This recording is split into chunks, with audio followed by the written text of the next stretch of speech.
Students, you all welcome in SPM schools online classes. आज class 9th की English की class में हम कर रहे हैं लेसन नंबर 10 काठमांडू। ये पार्ट सेकंड है। हम लेसन रीड कर रहे थे, आधा लेसन हमने इसका रीड कर लिया था और बाकी जो लेसन हमारा रह गया था वो आज हम रीड करेंगे। तो स्टार्ट करते हैं लेसन। हम पढ़ रहे थे काठमांडू के बारे में कि जो ऑथर है वो काठमांडू विज़िट करने गए हैं, तो वहाँ के वो टेंपल वगैरह जगह वगैरह टेंपल विज़िट करने जाते हैं, पशुपतिनाथ के मंदिर जाते हैं, फिर एक बुद्ध स्तूप पे जाते हैं। तो वहाँ का मंदिर के बाहर का और अंदर का जो माहौल होता है वो हमें बताते हैं, और बुद्ध स्तूप के पास का जो माहौल होता है उसके बारे में हमें बताते हैं। ठीक है, तो अब वो घूम फिर के अब क्या कहते हैं कि वो अब जाना चाहते हैं। ठीक है, वो अपने घर वापस जाना चाहते हैं क्योंकि वो बहुत ज़्यादा अब थक चुके हैं। ठीक है, अपने लेसन स्टार्ट करते हैं।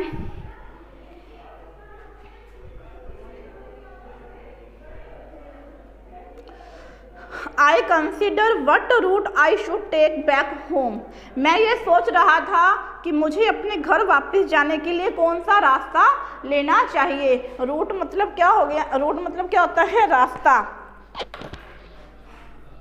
ROUTE रूट मतलब रास्ता। कौन सा रास्ता मुझे लेना चाहिए? If I were propelled by enthusiasm for travel पर से मतलब पर से ऐसा लिखा हुआ है, पर से इसका मतलब है इटसेल्फ यानी कि अपने आप। ये वो कहते हैं एंथुजियाज्म होता है उत्साह, और प्रोपेल्ड होता है प्रेरित। तो यदि वो कहते हैं कि इफ़ आई वर प्रोपेल्ड, यदि मैं प्रेरित होता बाय एंथुजियाज्म उत्साह से, फॉर ट्रैवल पर से मतलब यात्रा करने के लिए, I would go by bus and train to Patna. मैं बस या ट्रेन से कहाँ जाता? पटना जाता। Then sail up the Ganga past Banaras to Allahabad. तब मैं गंगा घाट पे जाता और वहाँ से बनारस होकर इलाहाबाद जाता।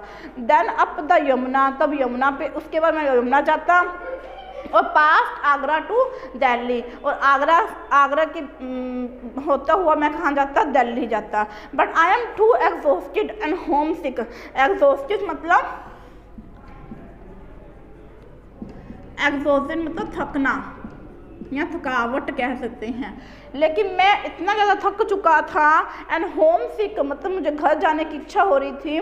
Today is the last day of अगस्त। ये आज जो है अगस्त के महीने का अंतिम दिन था। Go home and I tell myself, मैंने अपने आप से कहा कि मुझे घर जाना चाहिए। मूव डायरेक्टली टूवर्ड्स होम, मैं घर की तरफ गया। I enter a Nepal airlines office, मैं नेपाल के एयरलाइंस मतलब मैंने अपने आप से कहा कि मुझे सीधे घर जाना चाहिए, कहीं और नहीं जाना चाहिए। मैं नेपाल के एयरलाइंस ऑफिस में गया वहाँ, and buy a ticket for tomorrow flight, और कल की फ़्लाइट की मैंने एक टिकट ले ली। ठीक है, I look at the fruit seller standing in the corner of the square near the hotel. मैंने एक फ्लूट मतलब होता है बांसुरी। फ्लूट क्या होती है? बांसुरी। मैंने एक बांसुरी बेचने वाले को, फ्लूट सेलर मतलब बांसुरी बेचने वाले को, standing in the corner of the square, मैंने स्क्वायर मतलब चौराहे पे, होटल के पास एक चौराहा था, वहाँ मैंने एक बांसुरी बेचने वाले को देखा। In his hand is a pole with an attachment to the top from which 50 or 60 बांसुरीज प्रोट्रूड इन ऑल डायरेक्शंस। तो उसके हाथ में क्या था? पोल था। पोल मतलब लकड़ी का जैसे वो लंबा सा डंडा होता ना, वैसे था, जिस पे क्या थी 50 या 60 बांसुरियाँ लटकी हुई थी। प्रोट्रूड मतलब होता है प्रोट्रूड मतलब निकला हुआ होना। निकला हुआ था कैसे? प्रोट्रूड इन ऑल डायरेक्शन, सभी दिशाओं में। जैसे पोल बना हुआ है, पोल ऐसे डंडा सा है एक, ठीक है, उस पर बांसुरियाँ लगी हुई हैं और बाहर की ओर ऐसे निकली हुई हैं, एक ही डायरेक्शन में है, ठीक है। और like the quills of the porcupine, porcupine क्या होता है? पोर्कुपाइन। पोर्कुपाइन एक शाही, मतलब तो शाही एक जंतु है ये, ठीक है, मतलब एक तरह का एनिमल है, जंतु है ये। तो जैसे कि क्विल्स मतलब क्या होता है? जैसे लंबे लंबे कांटे से होते हैं, तो जैसे इसके निकले होते हैं शाही जंतु के, वैसे ही वो बांसुरी एक ही डायरेक्शन में बाहर निकली हुई थी। They are of bamboo, bamboo मतलब बांस की थी। They are crow, flutes and recorders, वहाँ पे बांसुरियाँ थी, रिकॉर्डर्स थे। From time to time he stands a pole on the ground, कुछ देर बाद वो इस पोल को कभी कंधे पे उठा लेता था, कभी नीचे ज़मीन पे रख देता था। Select a flute and place for a few minute, एक बांसुरी निकालता और उसे कुछ समय के लिए बजाता। The sound rises clearly above the noise of the traffic and the hawkers cries, वहाँ जो सड़क पे ट्रैफिक चल रहा था और हॉकर्स मतलब जो फेरी वाले होते हैं ना, ऐसे फेरी लगा के गली गली में अपना सामान बेचते हैं, तो उनकी आवाज़ से भी ज़्यादा किसकी आवाज़ आ रही थी? बांसुरी की। ही प्ले स्लोली, वह धीरे धीरे बजा रहा था। टेबली मतलब पूरे ध्यान से मगन होकर, विदाउट एक्सेसिव डिस्प्ले मतलब ज़्यादा वो शो नहीं कर रहा था, लेकिन अपना पूरा ध्यान मगन होकर वो बजा रहा था। He does not shout out his wares, वो चिल्ला भी नहीं रहा था। ओकेजनली ही मेक्स से, कभी कभी वो एक बेच भी देता, मतलब कोई ग्राहक आ जाता बांसुरी लेने के लिए, वो बेच भी देता था। But in a curiously off-handed way, as if this were incidental to his enterprise, ठीक है। तो कभी लेकिन but in a curiously offhanded way, परंतु वो कैसे बेचता था? बिल्कुल कैजुअली, मतलब साधारण तरीके से बेचता था, ज़्यादा शो नहीं करता था।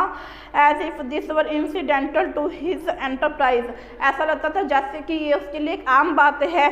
Sometimes he breaks off playing to talk to the fruit seller, वहाँ एक पास में फल बेचने वाला था, तो कभी कभी वो बांसुरी बजाना रुक भी जाता था क्योंकि वो उससे बात करने लग जाता था। I imagine that this has been the pattern of his life for years, और मुझे ऐसा लगा कि जैसे ये इसकी लाइफ का, इसके जीवन का कई सालों से ऐसा ही चला आ रहा है, मतलब ये इसका रूटीन का काम है। I find it difficult to tear myself away from the square, मैंने अपने आप को मुश्किल पाया, कठिन पाया कि उस स्पेयर से, उस चौराहे से अलग करना। मतलब कि जो ये ऑथर है वो होटल आ रहा है वापस, लेकिन उसने बांसुरी की सुनी आवाज़, तो वो बांसुरी की आवाज़ सुन के इतना ज़्यादा रोमांचित या आनंदित हो जाता है कि उसका वहाँ से जाने को मन नहीं करता है, ठीक है। तो इसलिए वो कहता है कि मुझे ये मुश्किल लगा कि अपने आप को वहाँ से हटाना। Flute music always does this to me, और बांसुरी की आवाज़ हमेशा ही ऐसा मेरे साथ करती है, मतलब कि जब कभी भी मैं वो जो ऑथर है बांसुरी की धुन सुनता है, बांसुरी का जो संगीत सुनता है, तो वो ऐसे ही ध्यान मग्न हो जाता है, फिर उसका वहाँ से जाने को मन नहीं करता। It is at once the most universal and most particular of sound, तो ये मेरे लिए बहुत ही पर्टिकुलर मतलब बहुत विशेष साउंड है, म्यूज़िक है। There is no culture that does not have its flutes, कहते हैं कि हर कल्चर की, हर धर्म, हर संस्कृति की, अब देखो अलग अलग कितने प्रकार के कल्चर होते हैं। अपने इंडिया में अलग कल्चर है, कहीं अपने और स्टेट में जाएंगे उनका कल्चर जो है, उनकी संस्कृति, उनका पहनावा, कल्चर क्या होता है? हमारा पहनावा, खान पीन, रहन सहन, हमारे त्यौहार, धर्म, तो ये सब क्या होता है? कल्चर में आता है। तो ऐसा कोई भी कल्चर नहीं है जिसकी फ्लूट अपनी फ्लूट साउंड ना हो, मतलब कि सब अलग अलग कल्चर के जो लोग हैं वो अलग अलग तरीके से बांसुरी बजाते हैं, बनाते हैं। अब वो अलग अलग कल्चर की बांसुरी के बारे में बता रहे हैं। द रीड ने हैं, the recorder, the Japanese shakuhachi, the deep bansuri of Hindustani classic music, the clear and breathy flute of South America, ठीक है, और the high pitch Chinese flute. तो each has its specific fingering and compass, तो अपना हर जो flute है ना उसका अपना हर कल्चर की जो अपनी अपनी बांसुरी है उसका अलग अलग फिंगरिंग है। फिंगरिंग मतलब बजाने का तरीका, जैसे वो बांसुरी में छेद होते हैं ना साल, तो उन पर ऐसे उंगलियां से चलाते हैं तब उनसे अलग अलग म्यूज़िक निकलता है। तो हर का उसको चलाने का जो अलग अलग तरीका है। एंड कंपास मतलब क्षेत्र, कंपास वैसे क्या होता है? क्षेत्र, और इसका यहाँ मतलब है कि हर जो बांसुरी है वो उस अपना अपना अलग अलग क्या है प्रभाव है। It weaves its own associations, इसकी अलग अलग एसोसिएशंस है, मतलब प्रसिद्धि है। Yet to hear any flute is it seems to me to be drawn into the commonality of all mankind. लेकिन मेरे लिए, यानी कि ऑथर कह रहा है कि मेरे के लिए जब भी मैं कोई फ्लूट सुनता हूँ, बांसुरी की म्यूज़िक सुनता हूँ, तो मुझे क्या लगता है ये ड्रॉन करती है, मतलब खींचती है किसकी तरफ, कॉमनैलिटी। कॉमनैलिटी मतलब साधारणता, कॉमनैलिटी मतलब साधारण, साधारणता जो होती है, सिंप्लिसिटी जो होती है ऑफ ऑल मैनकाइंड, मैनकाइंड मतलब मनुष्य जाति की। To be moved by music closest it in its phrases and sentences to the human voice, its motive force too is living breathe.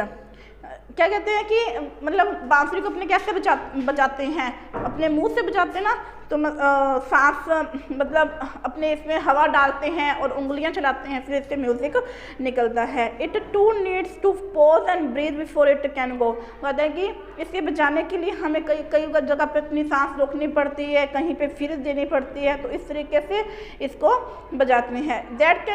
That I can be so affected by a few familiar phrases of the Bansuri surprised me at first, for on the previous occasion that I have returned home after a long absence abroad।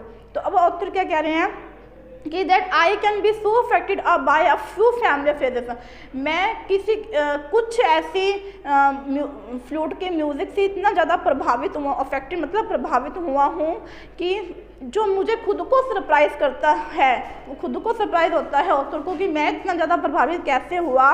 For on the previous occasion, क्योंकि पहले that I have returned home after भी जो author है वो कहते हैं कि मैंने काफ़ी लंबे समय अब्रॉड यानी कि विदेश में बिताया, वहाँ भी मैंने फ्लूट म्यूज़िक सुने, लेकिन वहाँ मैं इतना प्रभावित हुआ जितना कि मैं अब हुआ हूँ।